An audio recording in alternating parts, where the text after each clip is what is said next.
baru-baru ini. Salah seorang pendaki ditemukan dalam keadaan meninggal dunia setelah jatuh dari Gunung Piramid pada Minggu 8 Agustus 2020.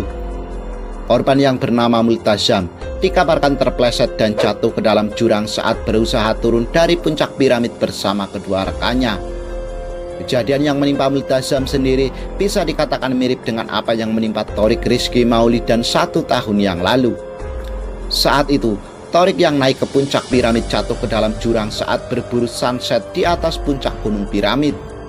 Kala itu, Thorik mendaki bersama kelima rekannya. Thorik dan 2 temannya memutuskan naik ke puncak piramid, sedangkan 3 rekan lainnya memilih untuk turun terlebih dahulu. Belum sampai ke puncak, Thorik dan kedua rekannya akhirnya memutuskan untuk turun gunung. Namun sayangnya, setelah 2 rekannya sampai di kaki gunung, Thorik ternyata tidak ada hingga dinyatakan hilang di gunung piramid. Setelah melakukan pencarian selama berhari-hari, barulah jenazah Thorik ditemukan menyangkut di atas sebuah pohon. Saat itu Thorik diduga jatuh dari tebing setinggi 400 meter. Hal inilah yang juga dialami Multazam di gunung piramid.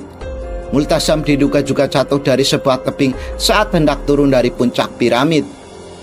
Lalu, mungkinkah ada hubungan foto tersebut dengan kejadian yang menimpa Multazam di gunung piramid?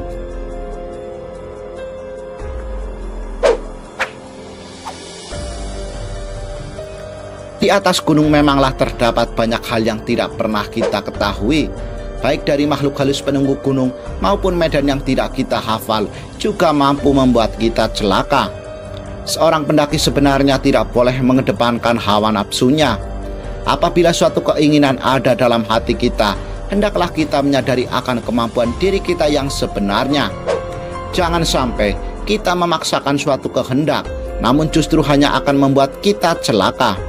Mendaki gunung tidak hanya bermodalkan tenaga dan semangat saja, namun jiwa seorang pendaki harus memiliki pemikiran yang bersih supaya kita bisa berkonsentrasi saat naik dan turun dari puncak gunung.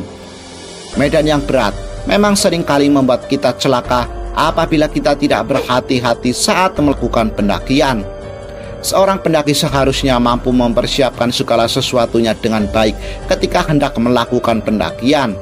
Hal ini bertujuan supaya kita mampu menjaga keselamatan kita dari bahaya yang ada. Hidup dan mati seseorang sejatinya sudah ada yang mengaturnya. Manusia tidak tahu kapan mereka akan mati, dan hal yang menimpa Multazam mungkin memang sudah menjadi takdirnya. Yang terpenting dari kehidupan ini ialah persiapkan bekal kematian kita sebaik mungkin, karena kehidupan di dunia ini sesungguhnya hanyalah kehidupan yang sementara. Mendaki gunung memanglah sebuah hobi yang sangat menyenangkan, namun perlu diingat bahwa gunung bukanlah sahabat yang baik bagi diri kita.